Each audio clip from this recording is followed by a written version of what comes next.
Donc, je vais vous parler de poésie et politique, et en particulier de 4 années qui ont chamboulé l'histoire de l'Angleterre, l'histoire de la Normandie, même du Poitou, de l'Aquitaine, de l'Empire plantagenet, voire de la Terre Sainte. Donc, 4 ans aussi pour lesquels nous avons une quantité de textes poétiques liés à la politique, aux événements, qui est assez impressionnant. Alors, donc, première question qui peut se poser, je vais surtout aborder une politique de nature, une poésie, pardon, de nature politique, donc une poésie qui est conçue, qui est créée, non pas tant pour la fiction, pour le plaisir, pour l'esthétique, que pour faire changer les gens et pour intervenir dans leurs esprits, pour promouvoir une action politique, pour leur faire prendre des décisions dans un sens précis. On appelle cela de l'idéologie, hein. Comment, avec des mots, avec des pensées, prendre et garder le pouvoir, comment susciter des adhésions. Le terme de propagande, quelques médiévistes un peu, disons, revêches, rétifs, surannés, trouvés dans les années 60-70, quand le marxisme revu et corrigé par Gramsci et tous ceux qui pensaient que le matérialisme devait être promu par les idées, eh bien, ils ont considéré que c'était une notion trop idéologique, justement, qui ne pouvait pas être utilisée au Moyen-Âge. Bien sûr, on n'a pas affaire à Goebbels, on n'a pas affaire à des grands ministères de la propagande comme on en a vu éclore dans les années 1930 partout en Occident, mais je prends ici le terme de propagande d'une façon très simple, hein, c'est-à-dire un message qui est peut-être émis depuis un centre, en l'occurrence une cour, puisque la politique et la culture profane mélangées de religieux aussi, se trouvent dans des cours royales, princières, et puis à partir de ce centre, donc, la diffusion de l'émission de ce message qui est véhiculé par un certain nombre de vecteurs, et notamment la voix, le travail des jongleurs, ou de tout un chacun capable euh, de réciter un poème créé par un autre dans un but politique vers une périphérie. Donc la diffusion, la façon dont ces messages se répandent par la rime, par le maître ou par la mélodie. Alors, utiliser des mots pour faire des choses, how to do things with words, c'était aussi très à la mode dans les années 1950 dans la philosophie de langage. Il y a eu un cycle de conférences de John Austin à l'université de Harvard, qui s'appelle How to do donc things with words, comment faire des choses à partir des mots. Il y a des mots qui ne servent qu'à décrire ou à imaginer, mais il peut y avoir des mots, ne serait-ce qu'à l'impératif, qui peuvent changer les choses. C'est ce qu'on appelle donc un discours de type performatif qui ne se limite pas à décrire un arrêt, ou de type illocutoire. Et là encore, quand on parle de poésie politique, on est dans ce type de discours. Ah, alors si j'y arrive, on va voir comme ça, ouais. Alors, il y a un terme très précis qui désigne au XIIe, XIIIe siècle la poésie politique, hein, la poésie qui ne parle d'amour mais de guerre, pour faire vite.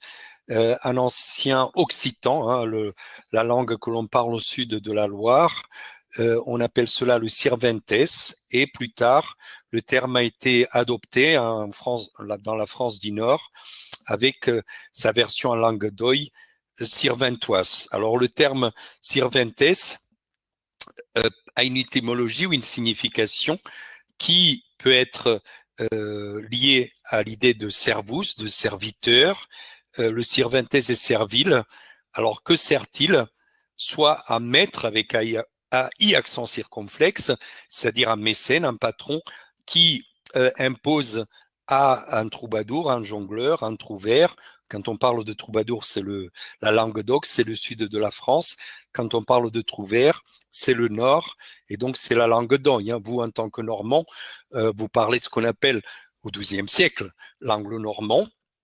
C'est un dialecte donc de langue d'oï, ce qu'on parle aussi bien en Normandie qu'en Angleterre, dans l'aristocratie. Et comme vous le savez aussi, les toutes premières œuvres en langue française ont été écrites en Angleterre, en dialecte anglo-normand. Je ne prends qu'un exemple. La première femme à écrire en français, à avoir laissé une œuvre importante, même une œuvre tout court, Marie de France, utilise l'anglo-normand, hein, et elle l'écrit en Angleterre. Bref, donc on a le sirventès dans le sud ou le sirventois dans les dialectes du nord, le picard, le champenois, l'anglo-normand, ou le dialecte de l'Île-de-France qui s'imposera ensuite partout. Alors je reviens à l'étymologie et je vous ai pris un poème d'un troubadour provençal, Pays des Dulan des Pernes, qui écrit « Mon sirventès, facile et vulgaire ». Alors il y a de l'autodérision certes, mais il y a aussi l'idée qu'il n'est pas en train de faire du grand art, de la très haute poésie, mais de la poésie pour faire de la propagande politique, facile et vulgaire, tient le pied sur l'étrier, sur le point de partir. Hein. Je veux l'encocher pour cribler de flèches ceux qui ont mis honneur à bas. Vous voyez, cette idée de l'automotion, il peut bouger de par lui-même, il peut se diffuser. Alors, sirventès, hein, probablement parce que un maître le lui a imposé, un patron, mais sirventès aussi parce que très souvent, ce poème se coule sur une forme, sur un moule préparé a priori, et encore de nos jours, les humoristes que vous écoutez à la radio font la même chose, hein, la possibilité de prendre un tube, une chanson d'amour à la mode, et de changer tout simplement les paroles, tout en respectant la métrique, le maître avec E accent grave. Donc, vous servez un cadre qui vous est imposé, un cadre formel pour chanter du politique. Mais ce qui m'intéresse ici aussi, outre l'étymologie, c'est de voir comment ce sirventès est violent. La plupart du temps, il se fonde sur l'attaque ad hominem, sur l'agressivité. On attaque l'ennemi et je vous donnerai quelques exemples un peu virulents, me semble-t-il, de la poésie de l'époque de Richard Cœur de Lion. Le sirventès, en latin, un traité de courtoisie, de poésie toulousain de 1388, sirventès est cantio facta vitupelio alicuius. Le sirventès, c'est une chanson créée pour la vitupération, pour récriminer contre quelqu'un. Et encore aussi un traité méridional, le sirventès traite de faits d'armes, de louanges et blâmes de seigneurs ou de tout autre sujet d'actualité. Alors voilà un cadre un peu théorique fondé sur des textes médiévaux, sur ce que c'est que la chanson politique au XIIe siècle en Occident. Maintenant, je vais traiter d'un dossier avec des exemples précis, un dossier qui est riche, un dossier qui est trilingue. Trilingue, vous connaissez déjà deux langues, l'oc, la langue méridionale, et l'oï, la langue du Nord. Richard Cœur de Lion est certes né à Oxford, mais il a grandi à Poitiers. Il était comte de Poitiers, duc d'Aquitaine, avant de devenir roi d'Angleterre. Il a passé beaucoup de temps avec sa mère Aliénor d'Aquitaine, au palais des Ducs, donc à Poitiers. Et c'est un palais qui appartient certes au domaine linguistique encore du poitevin ou de la langue, disons, du Nord encore, bon, un peu de transition, mais il est très proche du Limousin, il est très proche de territoires où l'on parle la langue du Sud, la langue d'oc. Donc c'est une langue qu'il a entendue aussi par les troubadours, Marcabru, Cercamon, qui fréquentaient la cour de son grand-père, hein, et au Bernard de Ventadour, plus près de lui. outre la langue d'oï, bien sûr, puisque il évolue dans un milieu francophone, hein. Il est avec des anglo-normands toute la journée, il parle le dialecte du nord de la France, anglo-normand, mais il est aussi extrêmement cultivé et il n'y a pas de compartiment étanche entre la chambre aux dames, où l'on compose de la poésie, la caméra, la salle, la aula, le hall du Grand Palais des Grands Palais de Westminster ou de Poitiers ou de Caen, bien sûr, de Richard Cœur de Lion, où l'on interprète aussi des œuvres. Après le repas, les tables qui ont été dressées sur des tréteaux sont enlevées pour que les jongleurs ou les interprètes puissent faire leur travail. Et puis il y a la capella, la chapelle, le monde des ecclésiastiques, puisque toute culture à l'époque est latine et que elle a lieu aussi à la cour princière, cette culture latine qui est à la base de tout. On est en train de commencer à écrire, à coucher par écrit le français, comme je vous le dis, en Angleterre, au début du XIIe, au milieu du XIIe siècle, mais le latin reste la langue écrite par excellence. Et Richard, on le verra, est un excellent latiniste aussi. Alors Richard est couronné à la mort de son père, mort qu'il a provoquée d'ailleurs, puisque c'est une famille, la famille des Plantagenets, où tuer les pères ne relève pas seulement de la théorie freudienne.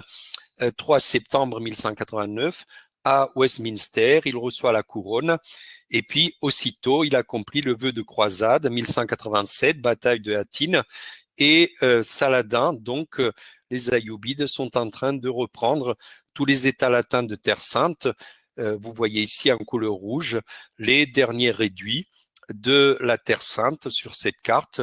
Antioche, Tripoli, Jérusalem est tombée dans la foulée de la bataille de Hattin, et Richard Cœur de Lion donc repart en croisade avec Philippe Auguste qui est jusqu'alors son allié, mais au cours de leur séjour d'hiver en Sicile, hein, où ils attendent les beaux jours, ils se brouillent, alors probablement à cause d'une femme, la sœur de Richard, Jeanne d'Angleterre, qui est la veuve du roi de Sicile, et que Philippe aurait aimé épouser, à moins que ce soit la sœur de Philippe, Alice, que Richard décide de ne pas épouser pour épouser à sa place Bérengère de Navarre. Mais je ne peux pas trop entrer dans les détails.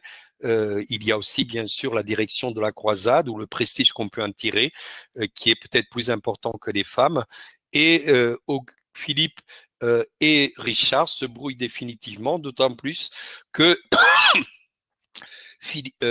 Richard prend Chypre, Ocomène, hein, on entendra parler d'eux après moi, et c'est aussi quelque chose qui ne plaît pas du tout à Léopold, duc d'Autriche, qui, par sa mère, descend des Byzantins, et là encore, au moment où la ville d'Acre est définitivement prise par les croisés, Richard plante davantage de bannières sur des maisons, sur des butins, que Léopold d'Autriche, qui lui en voudra à partir de là. Vous savez que l'empereur romain germanique est décédé en Cilicie, Frédéric Barberousse, en se rendant aussi à cette croisade. Alors revenons en Angleterre, puisque Richard a eu la mauvaise idée de ne pas enfermer son frère Jean sans terre ou de ne pas l'amener avec lui, et il a confié l'Angleterre à l'un des fidèles les plus chers de Richard, Guillaume de Longchamp.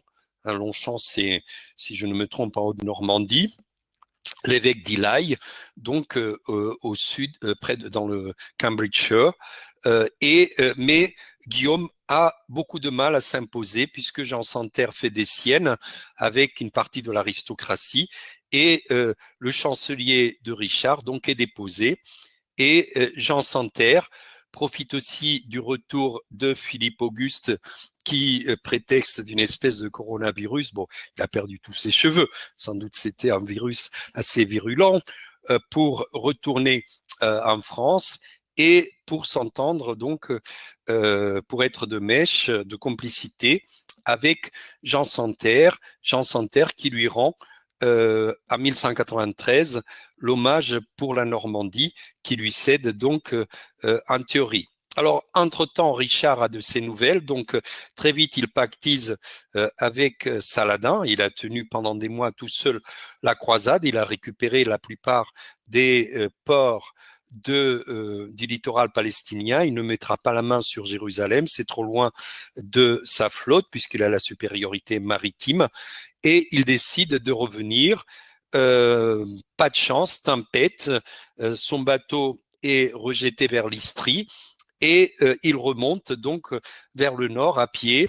Et c'est là, vous voyez ces images qui sont assez proches de l'événement, hein, qui se trouve dans la description de sa capture par un proche de Henri VI, qui est aussi par sa femme Constance de Hauteville. Oui, c'est Normande aussi, comme Tancrède, comme bref, comme tous les Siciliens. Donc, Pierre Desbolis qui travaille pour Henri VI et qui nous raconte dans ces images le déguisement de Richard Cœur de Lion, la façon dont il a été pris en dépit de son déguisement en marchant avec un carquois, des flèches, et puis aussi comment l'épée dégainée, donc il accomplit un acte de reddition et comment il rend hommage aussi à l'empereur, en particulier pour la Sicile. Alors la captivité est très longue puisque Jean et Philippe Auguste font tout ce qu'ils peuvent pour le garder. Et ce n'est qu'au bout de 2 ans, si mes calculs sont bons, en 1194, que Richard n'est libéré. Alors quelques mots sur la croisade elle-même et la poésie. Je reviens à la poésie politique. D'abord, il y a eu beaucoup de chansons de croisade pour pousser les guerriers, les combattants, les chevaliers à tout quitter, à vendre leurs biens ou les hypothéquer, à subventionner d'eux-mêmes cette expédition où l'on a 2 chances sur 3 seulement de revenir en Occident, mais c'est un pèlerinage en armes pour des raisons spirituelles, hein, ce qui rend compte de cette mobilisation générale à la nouvelle de la chute de Jérusalem. Il y a eu une masse de chansons qui ont été composées, ce qu'on appelle des chansons de croisade. Ici, je vous en ai donné une dont l'intérêt, et vous le voyez, de comporter des notations musicales. Je vous ai mis la flèche.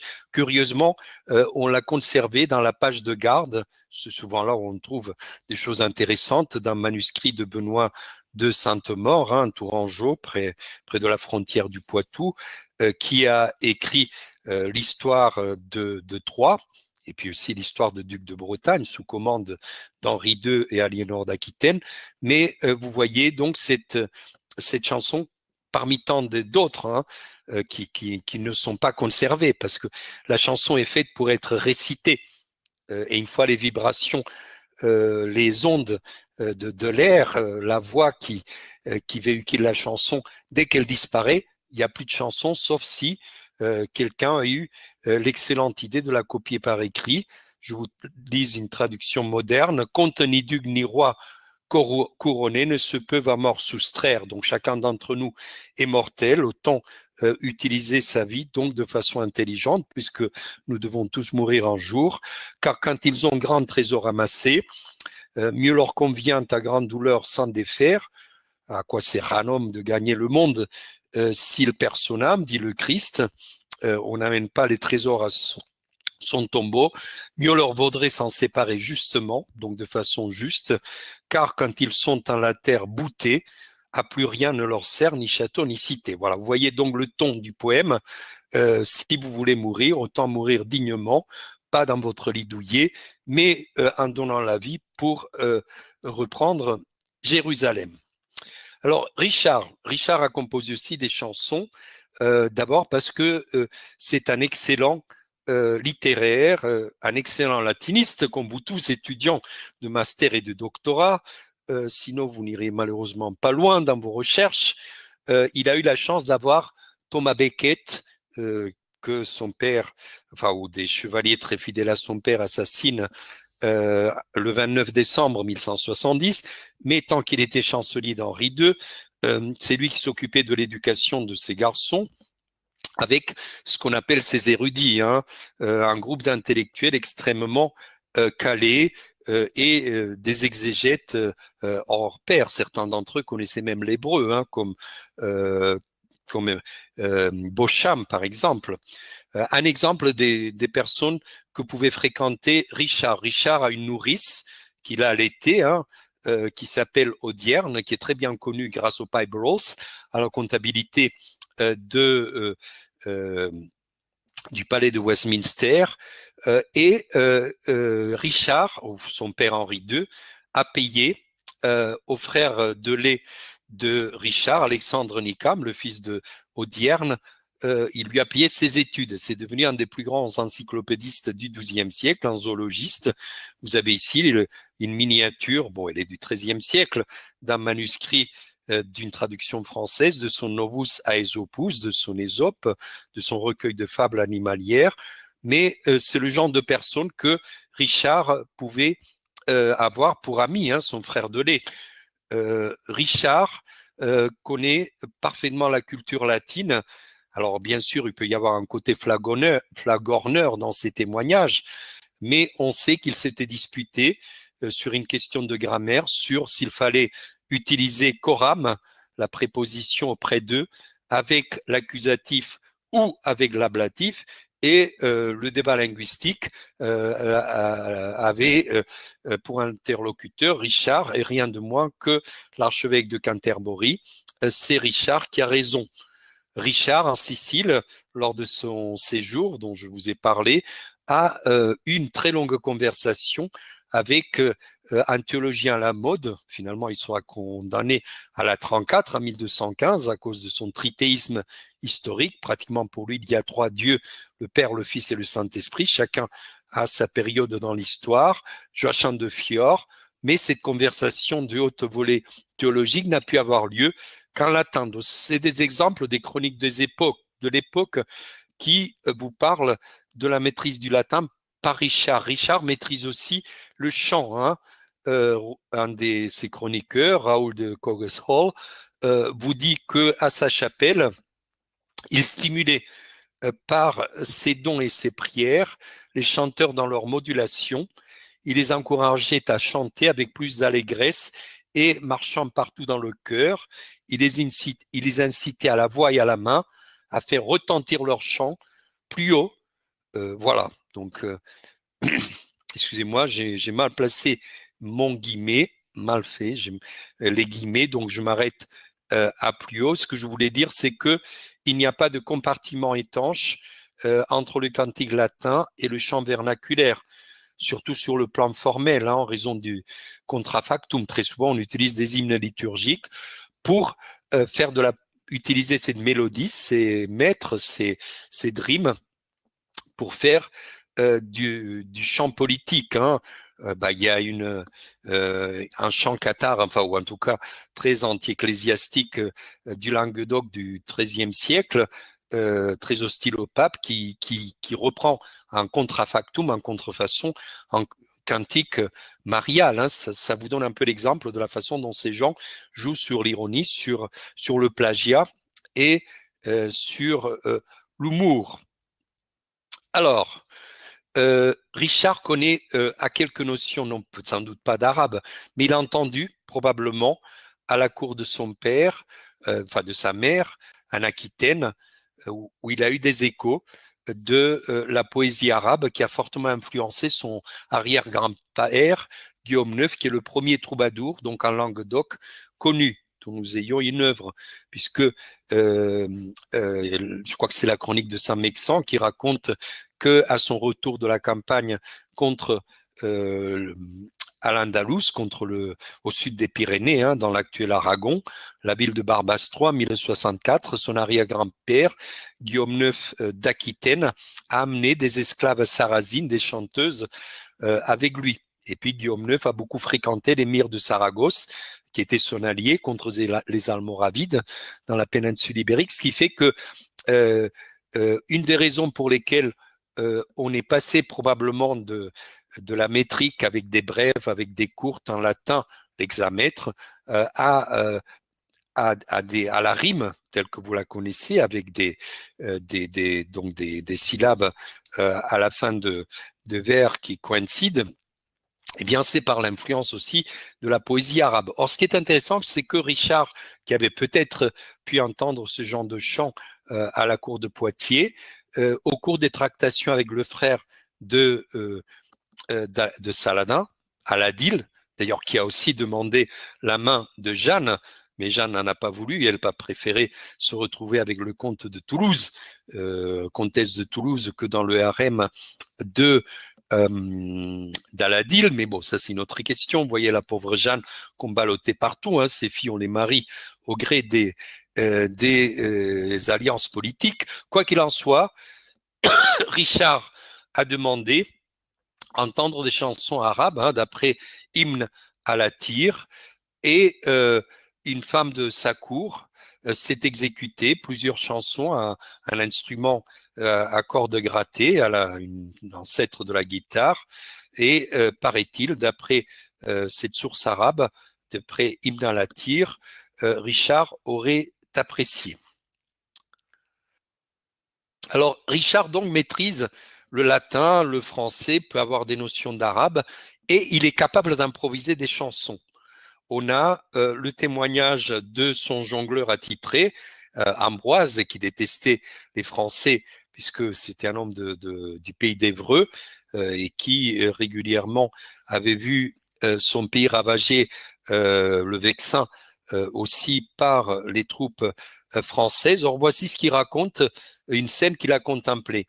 Et Henri, le duc de Bourgogne, fit faire une chanson contre le roi, contre Richard Cœur de Lion. Et la chanson était fort vilaine et pleine de grandes vilenies. Et la chanson se répandit dans l'ost, dans l'armée. Ensuite, le roi Richard, s'il la rechanta, c'est-à-dire que Richard reprit la même mélodie, le même maître et la même rime, de celles qui le contre-louaient, contre ceux qui avaient récriminé contre lui, l'avaient critiqué par pure envie et par raillerie.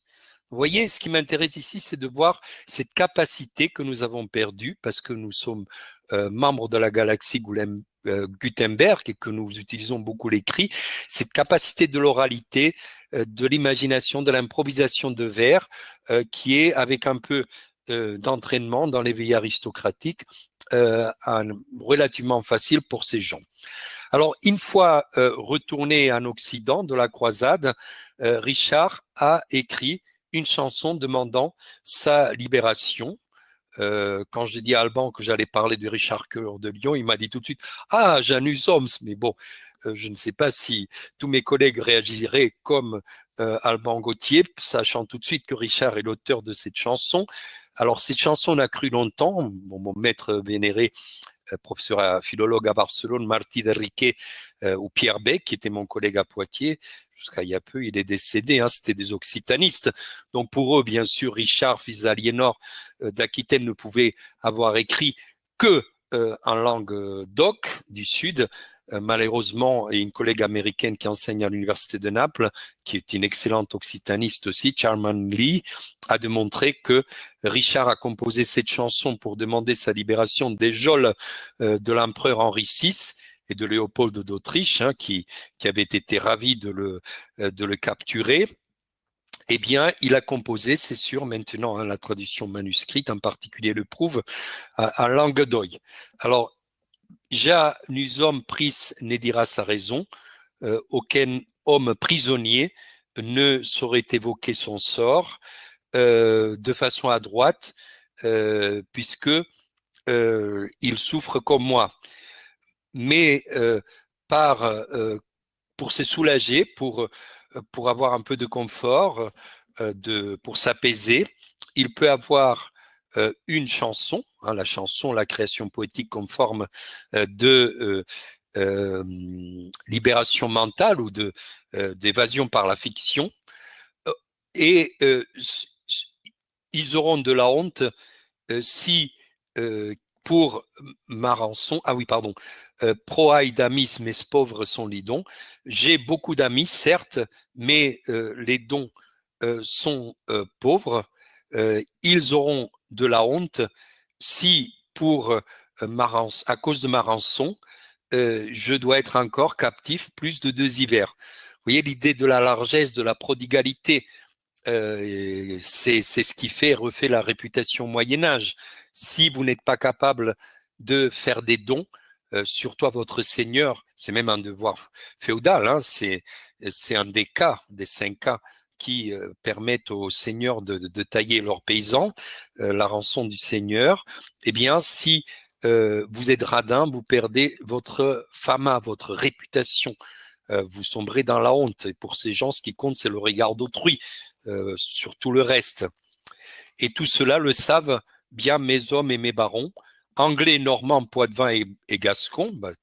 Nous appartenons, nous les poitevins, et vous, les Normands, au même empire plantagenet, que je n'ai un compagnon si pauvre que je l'aurais jamais laissé en prison. Hein. Richard a les mains trouées, il donne, il ne garde rien pour lui. C'est un vrai aristocrate, du moins dans l'image que la poésie de Troubadour, entre autres, donne de lui.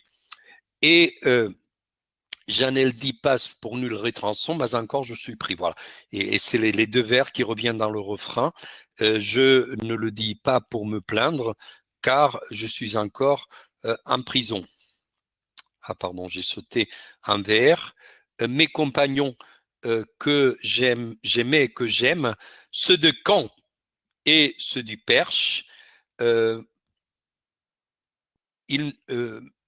dit la chanson, qui ne sont pas sûrs. Hein, là, les Canets, vous n'êtes pas à la hauteur apparemment pour Richard, vous n'avez pas assez craché au bassinet, assez donné d'argent, que jamais j'ai eu le cœur faux ni vénal envers eux, hein, ni faux ni vain, s'ils me font la guerre et s'ils me font beaucoup de vilainie, tant que je suis pris. Vous voyez cette idée aussi que il a beaucoup d'ennemis qui sont restés en Normandie, en Angleterre. Nous verrons qui sont ses ennemis et il faut donc qu'il les combatte.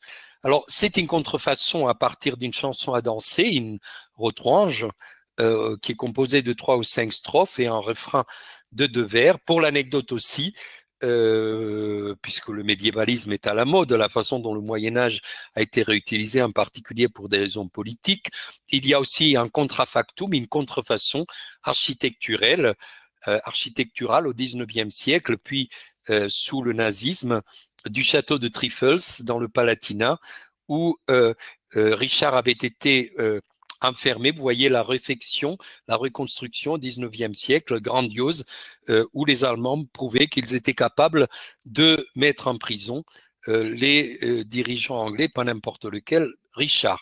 Et puis autour de cette chanson, il y a des commentaires, hein, c'est un classique, en particulier en Languedoc, les Vidas, les Radzung, hein, les biographies des troubadours que les jongleurs chantaient avant d'interpréter ou exposaient pour présenter la chanson qu'ils allaient interpréter.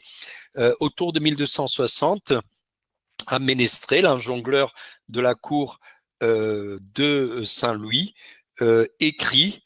Alors, c'est un affabulateur, hein, le ménestrel de Reims, c'est un affreux. Il a dit que quand la mère de Richard Cœur de Lion, la chaste Aliénor d'Aquitaine, est allée en seconde croisade, eh bien, elle a eu une aventure, pas avec n'importe qui, son oncle Raymond d'Antioche, c'est banal, mais avec Saladin. Bah, pas de chance, puisque Saladin n'avait que 6 ou 7 ans, il était d'une précocité. Bon, alors, parmi les bêtises que Blondel a inventées, si non è vero è bien trovato, hein, si c'est pas vrai, c'est bien trouvé.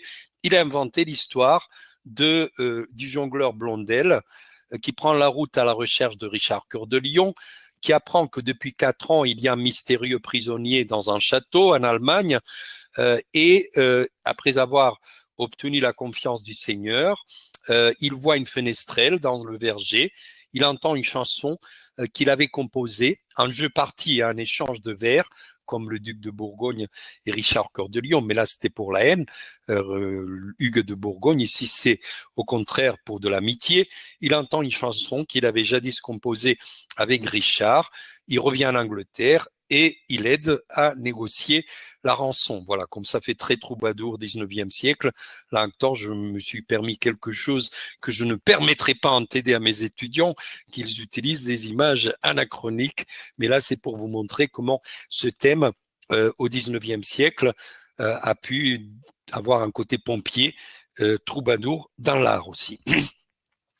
Alors, des troubadours ont voulu la libération de Richard Cœur de Lion. C'est aussi un classique du XIIe, XIIIe siècle, hein, des prisonniers de prestige qui s'arrangent pour qu'il y ait une campagne d'opinion avec, nous on signe des pétitions quand un collègue est enfermé en Turquie ou en Iran, mais ce qu'on faisait à l'époque, c'était des chansons qu'on diffusait partout pour obtenir la libération. Hein. Aussi bien un troubadour toulousain, Payet Vidal, que un moine qui quittait de temps en temps son couvent d'Auvergne pour chanter et rapporter un peu d'argent à son monastère, le moine de Montaudoin, ont demandé la libération de Richard dans leurs chansons. Et puis aussi, Aliénor elle-même s'est mobilisée, elle a demandé à son porte-plume, Pierre de Blois, d'écrire cette lettre superbe où elle écrit avec les tripes, mais là on est dans le genre épistolaire et non pas dans la poésie, mais c'est superbe, hein, où elle se dit non pas duchesse ou reine d'Angleterre par la grâce de Dieu, mais par la colère de Dieu, et qui dit à Célestin III, qui hésite à excommunier Henri VI, rends-moi mon fils, hein, elle parle avec ses tripes de mère. Alors, dans toute cette bande de traîtres où on a vu que Richard plaçait certains vilains de Caen ou du Perche, eh bien, il y a des gens qui lui ont été extrêmement fidèles. Hein. Guillaume de Longchamp. Guillaume de Longchamp est quelqu'un qui sort vraiment du ruisseau. C'est le fils d'un forestier de Conches et les intellectuels de son temps qui appartiennent à l'aristocratie le détestent. Guillaume de Newborough l'appelle obscuri numinis, de nom obscur. Giraud de Barry, pauper in obsque, pauvre et sans le sou. Et peu avant son départ, Richard Cœur de Lion, peut-être parce qu'il sort du ruisseau et qu'il lui doit tout, lui a tout donné en son absence. Il en a fait son chancelier, le grand justicier, donc le responsable de la justice, et il lui a obtenu l'épiscopat d'Ilaï et la légation pontificale pour l'Angleterre. Alors c'était trop pour ses ennemis, et ses ennemis, souvent dans l'épiscopat, eux, ils appartenaient à la très haute aristocratie. Hugues du Puiset, l'évêque de Durham, depuis 35 ans, alors que l'autre, il vient d'être fait évêque de Ilaï depuis quelques semaines. Et puis, c'est pas n'importe qui, c'est l'arrière-petit-fils de Guillaume le Bâtard, de Guillaume le Conquérant, par sa grand-mère maternelle, Adèle, comtesse de Blois. Autre personnage qui déteste Guillaume, Hugues de Nonan, qui est évêque de Coventry et qui manie parfaitement le latin. Hein. Il a écrit un très beau poème, politique aussi, mais le contenu est lamentable. Discat cancellarius, que le chancelier, donc Guillaume de Longchamp, apprenne. Qu'est-ce qu'il doit apprendre? Il doit apprendre l'image qui est très populaire en Occident, au moins depuis Boès, mais qu'on a redécouvert au XIIe siècle, l'image de la roue de la fortune. Alors Guillaume sera ferme et fidèle à Richard face à Jean Santerre, face à son demi-frère, face au demi-frère bâtard de Richard, un des fils adultérins d'Henri II, Geoffroy, élu archevêque de York, et ça lui coûtera la charge puisque il sera destitué. Ses ennemis diront même qu'il s'est travesti pour s'enfuir à Douvres pour prendre le bateau déguisé en colporteuse. Alors bien sûr, quand vous ratez et que vos ennemis vous en veulent, que vous êtes perdu, vous travestissez au Moyen-Âge. C'est ce qu'on dit de vous, hein, puisque le Deutéronome condamne par la lapidation le travestissement. Aliénor elle-même, quand elle a échoué, Aliénor d'Aquitaine, pardon, parce que pour Aliénor, je la connais tellement bien que je l'appelle par son prénom, ça me suffit. Donc quand Aliénor s'est révoltée contre son mari, elle avait avec lui Richard déjà, en 1173-74, qu'elle a été faite prisonnière à Chinon, qu'elle partait vers Paris, où elle voulait retrouver son ex-mari, Louis VII. eh bien, elle a été capturée. Elle était déguisée en homme, bien entendu. C'est ce qu'on raconte. Alors, toute l'historiographie dit il y a piqué à pendre du pauvre Guillaume de Longchamp, Bellois, grosse bête, rhinocéros, rhinokéros, trimembré monstrum, monstre à trois pattes, Tyrannus, tyran. Voilà, il y a un très bel article de Egbert Turk sur la disgrâce de Guillaume de Longchamp, mais cet homme restera fidèle jusqu'au bout. Alors pourquoi je vous parle de Guillaume de Longchamp? Eh bien parce que on a deux textes superbes qui prouvent à quoi sert la poésie politique au XIIe siècle et comment elle est véhiculée et qui concernent Guillaume. Dans une lettre d'Hugues de Nonant, on vous dit de Guillaume, pour rehausser sa renommée et pour la diffuser partout, Guillaume s'était préparé des poèmes flagorneurs et des chansons flatteuses. Vous voyez, Guillaume a autour de lui des spécialistes de la poésie qui composent des chansons pour le louer. Par des présents, toujours les cadeaux, bien sûr, pour les jongleurs, il avait fait venir du royaume de France des chanteurs et des jongleurs pour qu'ils les chantent sur les places. On disait déjà de partout qu'il n'y avait pas de son pareil au monde. Vous voyez donc ce que Hugues dit, sa réputation est surfaite, il fait de la publicité, il fait de la propagande sur son compte en payant des chanteurs et des artistes qui composent des chansons. Autre langue de vipère, Giraud de Barry, qui a écrit une vie presque géographique de Geoffroy de York. Voici ce qu'il dit. Les jongleurs du royaume de France et les chanteurs mélodieux que contrôlait Guillaume avaient naguère pour habitude d'inventer de nombreux épigrammes et de chansons de propagande à la gloire de son nom. À l'inverse, de nos jours, des hauts personnages, comme Hugues de Nonant, bien sûr, qui maîtrise très bien le latin, fort illettré, écrivent d'innombrables libelles et des poèmes pour son ignominie et pour sa confusion, mais aussi pour l'exemple des générations à venir. Probablement, il y a un jeu entre, d'une part, la langue vernaculaire vulgaire qu'utilisent les jongleurs de Guillaume, le français, l'anglo-normand, et le latin, bien sûr, qu'utilise le haut clergé, acquis à la cause de Jean Santerre et des ennemis de Richard Cœur de Lion. Alors, juste pour finir, la liste des otages et des fidéjusseurs que Richard a donné à Henri VI d'Allemagne, de l'Empire romain germanique, pour pouvoir repartir en Angleterre, où il a passé en savon, mais c'est finalement très sympathique, hein, à son frère, c'est Guillaume le Maréchal qui le raconte, ça s'est passé à Bayeux, et bon, il a dit à Jean, bon, allez Jean, c'est un grand seigneur Richard quand même, tu es un adolescent, tu as été trompé par tes conseillers, ceux qui paieront, pas toi. Bon, très très mauvaise idée. Mais Richard parle encore en avril 1193, peu avant sa libération, alors qu'il est déjà tombé en disgrâce, à Guillaume comme notre très fidèle chancelier.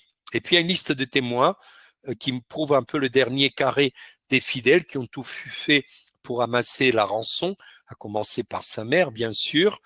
Il y a l'évêque de Limoges, l'évêque de Saintes, il y a donc des Poitevins, Baudouin de Béthune, des Flamands, mais vous les Normands, vous avez toujours eu beaucoup de relations avec les Flamands, et Richard a, par des familles mariées avec des Flamands, beaucoup de relations aussi avec eux, Galéran de Ferrières, Robert de Harcourt, Geoffroy de C, donc là des Normands, et puis à nouveau un Poitevin, Aymeric vicomte de Thouars, puis des gens des pays de la Loire, des Ligériens ou des Angevins, Hugues Lebrun, Bellay de Montreuil, Montreuil-Bellay, Jean Prévost, là j'aurais dû faire la recherche, ça peut pas être doué, ça va me revenir, le trésoraire de Chichester, et puis l'acte qui c'est qu'il a écrit matériellement, Guillaume, évêque d'Élie, hein, légat du siège apostolique, notre chancelier, donné à Spire le 5 janvier de la 5e année de notre règne. Alors, le frère de Hugues de Nonant a refusé de devenir otage de Richard Cœur de Lion sous prétexte qu'il avait prêté l'hommage à Jean Santerre. Bon, je pense que au retour de Richard, il a peut-être dû un peu souffrir, mais il a joué jusqu'au bout son infidélité envers Richard. Alors, autre anecdote, mais c'est fascinant, hein, ce monde littéraire, un Normand, d'ailleurs un bas Normand, enfin proche du Cotentin, Hugues de Morville, quand il est allé en tant qu'otage à Spire, remplacer le roi, il a apporté avec lui un manuscrit, le Lancelot, un Lancelot, et ce manuscrit a été donc le modèle qu'a traduit Ulrich von Zatzighoven pour avoir son Lancelet. Hein. Donc c'est quand même un monde incroyablement intéressant. Voilà. Alors, je vais passer vite puisque j'en suis à 45 minutes. Ce qu'on peut dire, c'est que Richard a écrasé, bien sûr, Philippe Auguste hein, dès son retour et il a récupéré la Normandie et il a eu la mauvaise idée de se battre en Limousin pour reprendre un petit château de Chalut du vicomte de Limoges, vous le savez, comme c'était une tête brûlée, il est sorti en sang aubert, en chemise de nuit, avec son écuyer qui était à moitié endormi, qui lui tenait le bouclier, et puis il y avait un arbalétrier qui lançait des carreaux depuis les créneaux de Chalut, et le sport consistait à ce que l'écuyer les arrête avant qu'il perce Richard. Richard, donc on était en avril 99, il a fait ce qu'il fallait pas faire, bien sûr.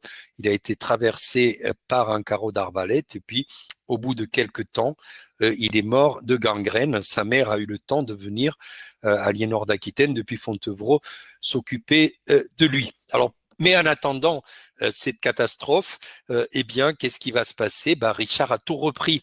Il a écrasé partout en Auvergne, dans le Maine, Philippe Auguste. Enfin, Philippe a tout perdu face à Richard. Et en particulier, on conserve une chanson qu'il a échangée avec le duc d'Auvergne, avec les comtes d'Auvergne, cette fois-ci en occitan, en Languedoc, où il leur reproche leur tiédeur, avec laquelle ils ont défendu donc la belle ville romane de nos jours de Thouars. Alors, à sa mort, Richard a été universellement chanté par les troubadours, hein, qui ont écrit des planches, des planti en latin. Et juste c'est plus que l'anecdote, mais j'ai pas le temps pour étudier ce dossier qu'Alban connaît très bien aussi en tant que spécialiste du roi Arthur. C'est la première fois un troubadour, probablement un poète, compare un roi angevin d'Angleterre, un Plantagenet, en l'occurrence Richard, au roi Arthur. Hein, jusqu'alors, c'était le héros, le roi mythique de leurs ennemis, les Gallois. Alors, quoi conclure? Eh bien, je reviendrai un peu à mon introduction, à la propagande. Est-ce que c'est une notion moderne? Est-ce que c'est une notion qui est anachronique pour le Moyen-Âge? Il me semble au contraire que la diffusion du Cervantes prouve, et puis aussi cette volonté politique de créer, vous l'avez vu pour Guillaume de Longchamp, de créer des ateliers d'écriture, mais surtout des groupes de jongleurs qui diffusent partout sur les places, dans les aulae des châteaux, et puis aussi de bouche à oreille, ces chansons, ces Cervantes, par leur automotion, se diffusent partout. Et je pense que là, on a affaire à une vraie propagande. Bien sûr, les médias diffèrent et nous n'avons pas les ondes, nous n'avons pas le numérique ou l'image numérique, mais il y a d'autres formes de faire de la propagande et vraisemblablement, par sa nature, sa brièveté, ce côté très stéréotypé, cette attaque ad hominem très ciblée, très facile à retenir aussi. Le côté amusant, on retient facilement la contrefaçon, le pastiche, hein, et puis aussi la mélodie. Eh bien, le Cervantes reste le moyen le plus efficace de propagande médiévale, la poésie politique. Merci beaucoup pour votre attention. Merci, merci Martin. Je vous propose d'applaudir virtuellement. Merci. Voilà, donc Je suis très flatté. voilà des applaudissements virtuels qui vont arriver. Clap, clap. Voilà, parfait, très bien, merci à tous. Bien, alors merci pour cette présentation. La parole sera maintenant aux étudiants, avant tout, aux collègues qui sont là aussi, bien évidemment, s'ils veulent poser des questions. Mais s'il y a des étudiants d'abord et des étudiantes qui veulent intervenir, n'hésitez pas à prendre la parole. Ou alors, si vous n'arrivez pas à prendre la parole, à brancher votre micro, etc., à faire apparaître vos questions dans le fil de discussion à gauche de l'écran. Voilà. Voilà, Camille. La définition du oui, vous avez raison. Hein. Vous m'excuserez. Oui, je reprends tout dès le départ. C'est-à-dire que le terme est très curieux. Il apparaît tout à coup au XIIe siècle dans la poésie des troubadours du sud de la France, et a posteriori, quelques décennies après, quand ils réfléchissent sur le propre métier des troubadours, donc des poètes, proposent des définitions.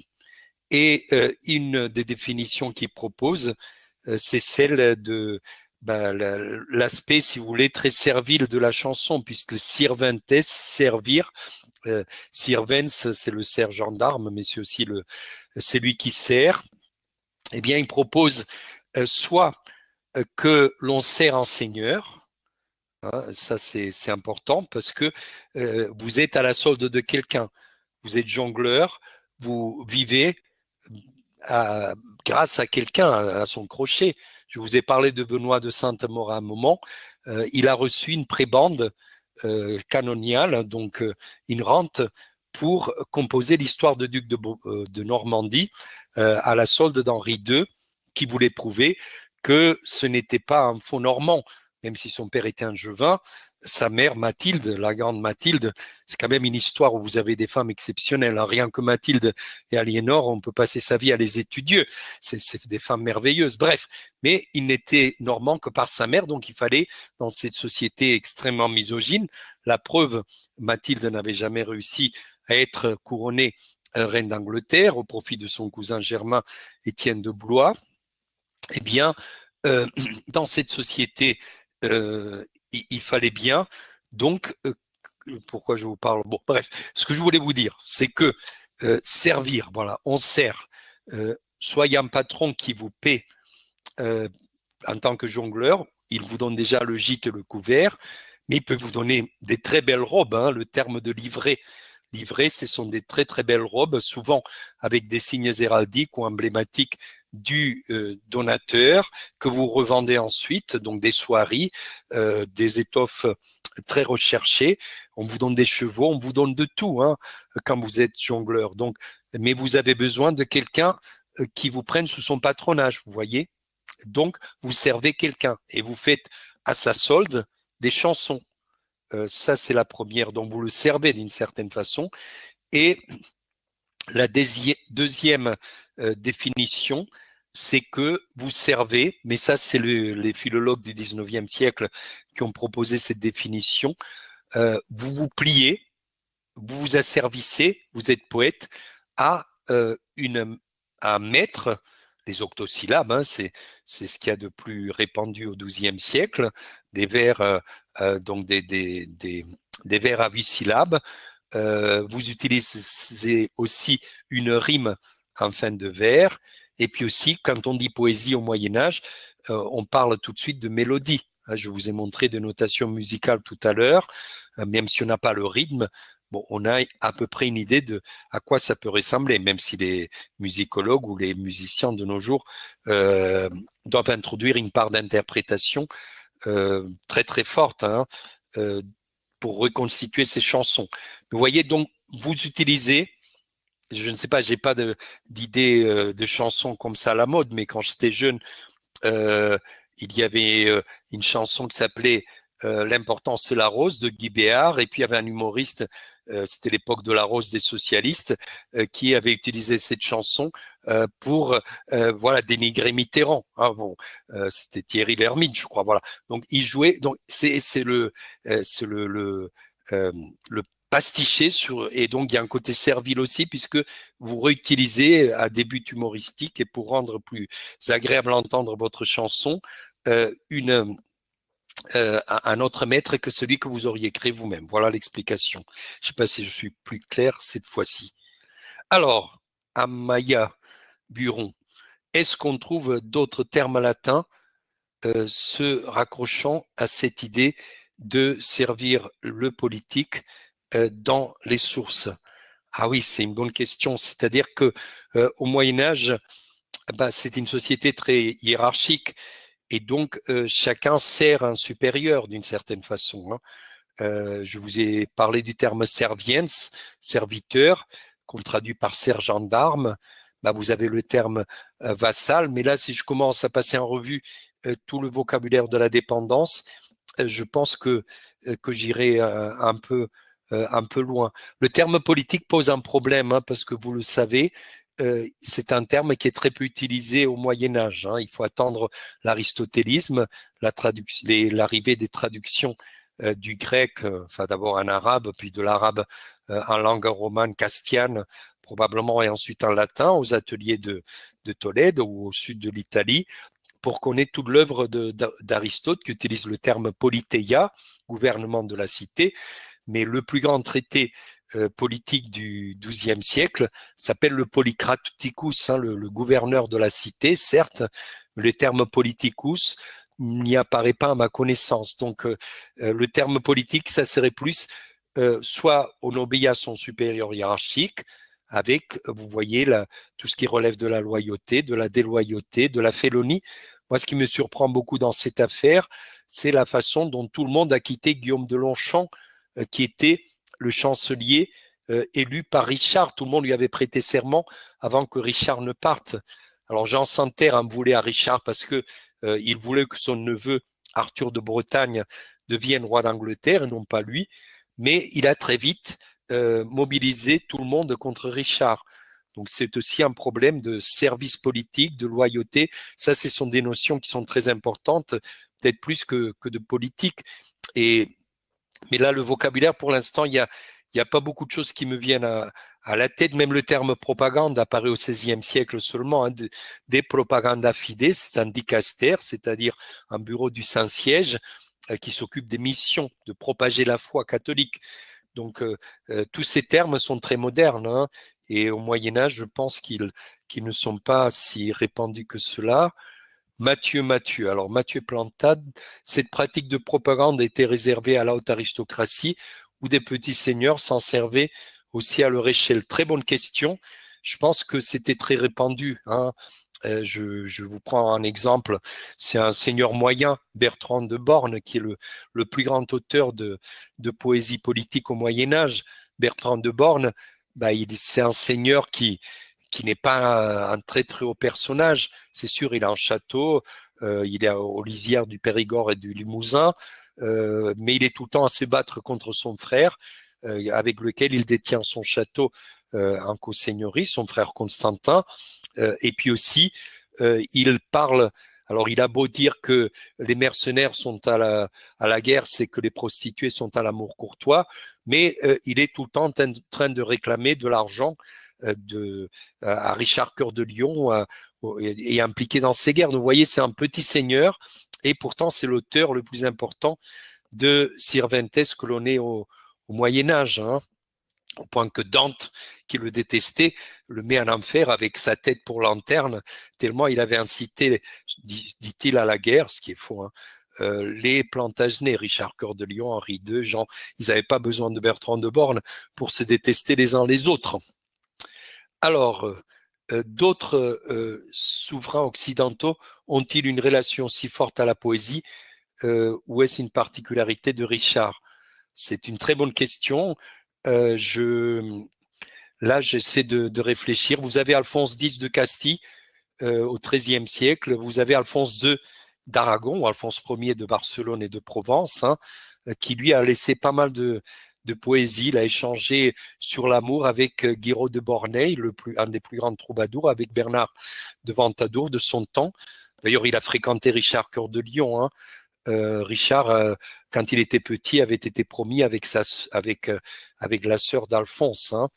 Donc, et Henri II a été le tuteur dans leur enfance des fils de Raymond Béranger IV de Barcelone. Hein. Donc, Alphonse II a composé beaucoup de poésie, hein, mais il est de la même génération que Richard, ils se connaissent. Je pense que c'est un phénomène surtout méridional, encore au XIIe, XIIIe siècle. Après, bien sûr, dans les villes du nord de la France, vous avez des gens très... vous avez Charles d'Orléans, bien sûr, mais ce n'est pas un roi. Mais en attendant Charles d'Orléans, je pense que c'est un phénomène méridional. Vous voyez, c'est une façon de briller. Alors, je voulais être très, très simpliste. Vous, les gens du Nord, aimez les tournois, aimez vous taper dessus, puis vous arrivez dans le Midi, dans le cadre de la croisade albigeoise, et vous nous écrasez complètement parce que vous êtes entraînés à la guerre, alors que nous, on passe notre temps à échanger, à improviser des poésies. Voilà, ça fait un peu vision 19e siècle troubadour. C'est plus compliqué que cela. Mais c'est vrai que, alors vous avez Gaz Brûlé, hein, j'exagère, ou le comte de Champagne, mais bon, le comte de Champagne est devenu roi de Navarre. Donc vous avez quelques hauts personnages du Nord, mais des rois, il y en a très peu, effectivement, comme Richard ou comme Alphonse Ier de Barcelone, Alphonse II d'Aragon. Alors, le Cervantes occidental, très très bonne question, bien sûr. Il y a de la poésie politique partout. Je pourrais vous parler, par exemple, des matching, shouting match que Morgan, c'était un ethnologue américain qui au 19e siècle est allé chez les Iroquois et il a vu que chez les Unites, il a vu, non, c'est pas Morgan, c'est un autre. Morgan, c'est pour les Potlatch. Bref, chez les Esquimaux, parfois, on sait que quand deux tribus sont en guerre, elles se réunissent et il y a une sorte d'échange de vers jusqu'à ce que c'est lui qui est le plus fort, qui fait rire le plus et qui a le plus d'applaudissements, écrase oralement l'autre. Vous voyez, vous lisez l'Iliade ou l'Odyssée, surtout l'Iliade, vous avez des exemples de ce genre des grandes tirades homériques en vers. Très souvent, c'est aussi un exutoire pour éviter la violence, hein, de se lancer des défis. Au XIVe, XVe siècle, il y a un autre phénomène, ce sont les lettres de défi qui sont lues par des héros d'armes. Donc, ces gens aussi aiment bien théâtraliser la violence, hein, ce qui les évite parfois d'en venir aux mains. Donc, je pense que c'est un phénomène qui est extrêmement répandu dans toutes les sociétés. C'est anthropologique, mais l'Occident médiéval a probablement beaucoup abusé du Cervantes, oui. Voilà, bon, je ne sais pas si j'abuse, moi, de votre... Non, pas du tout, pas du tout. Je peux me permettre de nuancer ce que tu as dit sur le nord et le sud. Oui, Les rois scaldes ah, c'est sont vrai. tout de même un phénomène plutôt du nord. Et donc, effectivement, la poésie est aussi très présente dans les mondes nordiques comme une activité d'élite et n'est pas, ne me semble pas du tout devoir être opposé à l'entraînement militaire et au goût pour les armes. Et même chose dans le monde arabe d'ailleurs. Enfin, je veux dire, la composition poétique et la virtuosité poétique même, on pourrait dire, s'accommode très bien, à mon avis, d'un entraînement aux armes très poussé. Je ne sais pas ce que tu en penses. Si, je suis assez d'accord. Tout à fait. Hein. Ce qui est curieux, c'est que l'improvisation de vers est très féminin aussi, hein, parce que souvent il y a des dialogues d'amour, mais les hommes s'adonnent à la poésie absolument. Je vous ai parlé de Bertrand de Born. Il a passé son temps à faire la guerre dans le Limousin et dans le Périgourdin. Il a participé à toutes les révoltes des fils d'Henri II, de Richard Cœur de Lion. Donc c'est un phénomène, oui, je suis d'accord avec toi. Hein. puisqu'en plus, c'est plutôt un phénomène de la petite noblesse que de la haute noblesse aussi, hein, cette noblesse qui brille en société par l'utilisation du vers, absolument. Mais j'ai écrit un livre qui s'appelle Les Chevaliers lettrés. Ce n'est pas moi qui dirais que les chevaliers, c'est des brutes épaisses qui pensent qu'à donner des coups d'épée. Non, tout à l'heure, j'ai un peu blagué entre le sud et le nord, mais c'était une blague. Mais ce qui est toujours surprenant, c'est qu'il y a très peu de mentions de tournois dans le sud, et puis aussi la façon dont Simon de Montfort, qui était aussi un peu normand du côté d'Évreux, par cette branche-là, a réussi à écraser complètement le fils d'Alphonse II d'Aragon et le comte de Toulouse, parce qu'il y avait un savoir-faire militaire supérieur probablement. Mais aussi, c'est très étonnant, le nord-sud, les trous verts sont moins nombreux. On a dans les 250 troubadours et à peine une vingtaine, une trentaine de trous verts pour le 12e, 13e.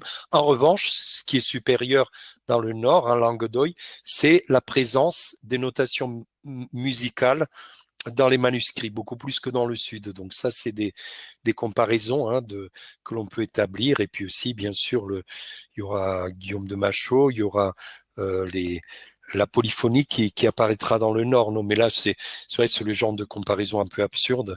Et comme tu dis très bien, c'est des phénomènes universels qui font partie des élites de maîtriser la parole, d'être des maîtres de la parole. Parce qu'il faut aussi savoir prononcer des harangues devant ses troupes, par exemple.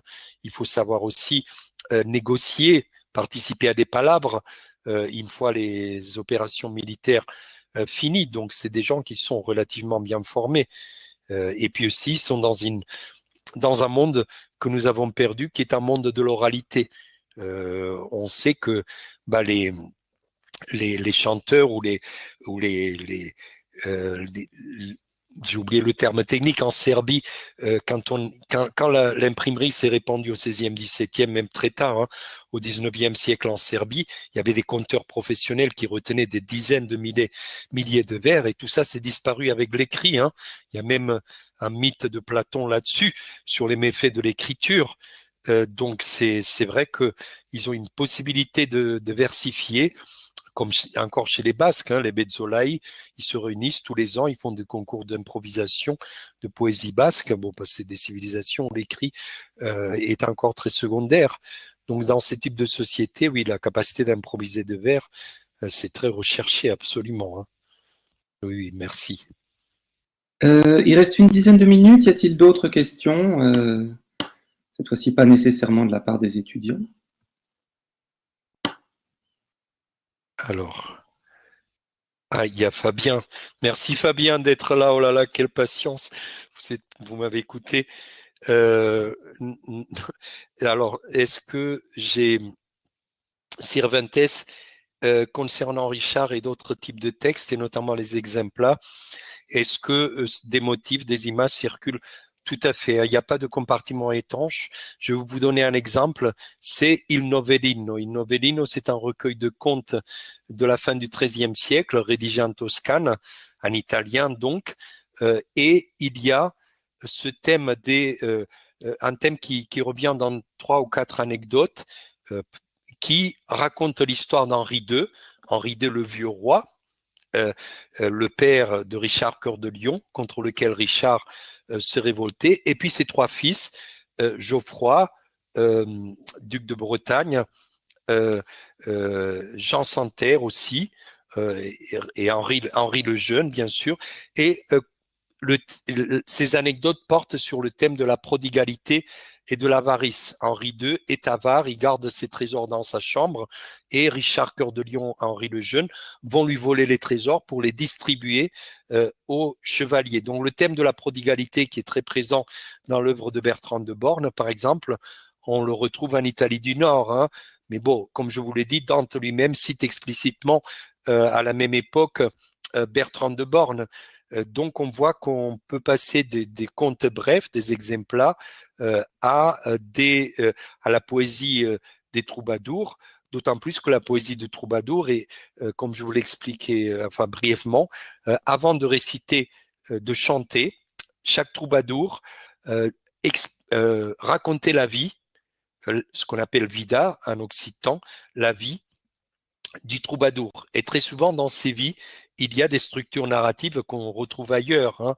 Vous avez un récit chanté très populaire dans le nord de la France au XIIe siècle, qui est le lait de l'ignore ou de l'ignorer, où le héros, à force de séduire des femmes, à la fin les femmes se vengent et le tuent et mangent entre elles son cœur, donc une sorte de cannibalisme rituel. Mais vous avez aussi au début d'une vida de Guillem de Cabestany, un troubadour catalan, l'histoire que il chantait une dame mariée, que le mari, il est un grand seigneur, l'a appris et qu'il l'a tué, il a fait manger son cœur par son épouse qui le trompait avec lui. Vous voyez, donc là vous avez le même type de conte qui circule aussi bien dans une vida d'un troubadour, et puis ces vidas, très souvent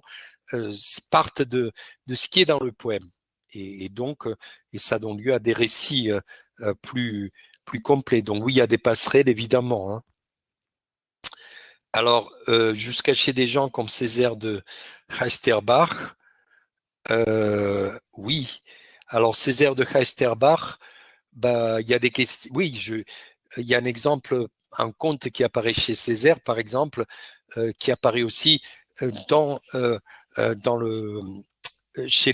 la légende arthurienne. C'est l'histoire en tout cas, il donne le nom de Galgano, qui est aussi Gauvin, à l'un de ses chevaliers qui laisse son épée à Heisterbach, où il devient moine, donc un rite d'abandon de la vie publique. Et c'est étonnant que Césaire utilise aussi cette anecdote, alors qu'on sait qu'il appelle Galgan, qui c'est probablement Gauvin ou Galade dans la légende arthurienne, mais il y a un saint Galgano un peu plus tard qui est aussi cistercien, enfin qui est ermite, mais dont l'histoire a été rédigée par des cisterciens. Et c'est aussi la même idée, hein. Il donne son épée, il la remet sur l'autel. Bon, il y a ce genre de jonction. Alors, quant à Philippe Auguste, on a longtemps cru que c'était un béotien, parce qu'il y a un texte de Rigord, le moine qui tenait sa biographie, qui dit que il détestait les jongleurs, il les considérait comme des sangsues, immoraux, que lui, il était très religieux, qui s'occupait pas de jongleurs. Bon, il y a un article récent dans un colloque qu'on a fait sur Philippe Auguste, une collègue roumaine, Catalina Girbea, qui a repris tous les textes où il pourrait y avoir des renvois à Philippe Auguste, et finalement, il n'était pas si béotien, si philistin, comme disent les Anglais, enfin si hostile aux lettres, qu'on pourrait le croire, hein. Donc, si c'est le sens de votre question, donc c'est dans le colloque autour de Philippe Auguste qui a été publié au Classique Garnier. Mais c'est vrai qu'il y a toujours la circulation de ces chansons, c'est impressionnant, parce que les jongleurs circulent beaucoup, et puis aussi les chevaliers eux-mêmes circulent, et ce sont des conteurs, et ils savent animer des soirées aristocratiques. Donc ces structures narratives, ces récits se répandent d'une façon très très large en Occident. Alors Pierre, oui, très bonne question. Qui a eu l'idée de coucher par écrit ces Cervantes, alors que c'est ce qu'il y a de plus éphémère, une chanson politique? Alors, on a eu beaucoup de chance, surtout en Italie au XIVe siècle. Le bilinguisme italien, le prestige de la langue doc dans les cours du nord ou du sud de l'Italie, hein, dans le royaume de Naples. Donc, même il y a le chansonnier de Charles Ier d'Anjou, quand il a conquis le royaume de Naples, où on conserve beaucoup de chansons de troubadours. Mais c'est assez mystérieux, oui. Pourquoi tout à coup ces feuilles volantes ou ces chansons qui étaient tout simplement mémorisées par les troubadours ont été copiés. Bon, c'est des scribes auxquels nous sommes redevables. C'est une partie infime par rapport aux 2500 chansons d'amour, hein. Ça peut faire 200 Cervantes à tout casser, et certains répertoires, parce qu'ils étaient très prestigieux, liés au savoir-faire de Bertrand de Born, qui en plus, Bertrand, reprend des thèmes universels, hein, comme le goût de la guerre, le plaisir de la guerre. vous avez peut-être commenté avec vos étudiants de licence la chanson. Bertrand de Born dit qu'il est ravi parce qu'il y a le printemps qui commence.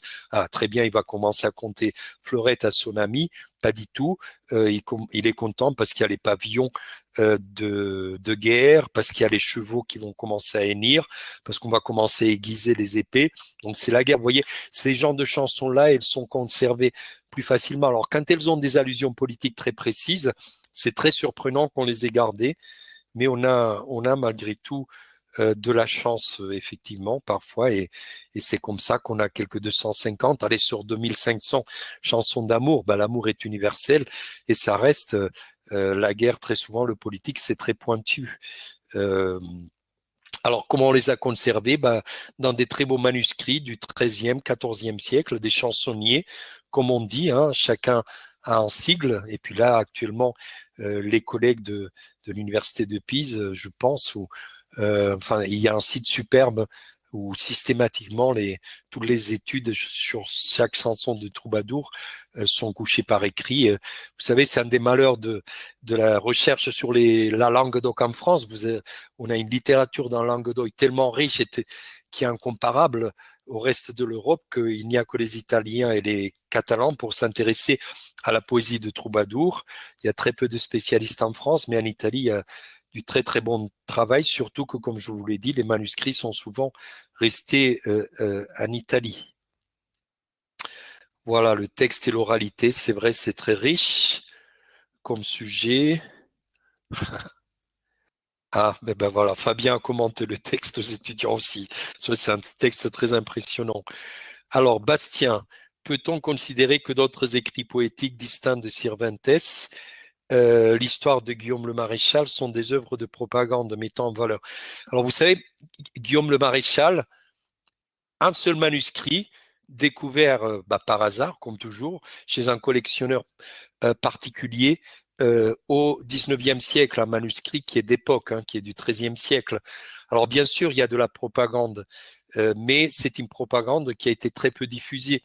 C'était un peu l'histoire que les enfants de Guillaume ont voulu faire en son honneur pour se remémorer ses hauts faits.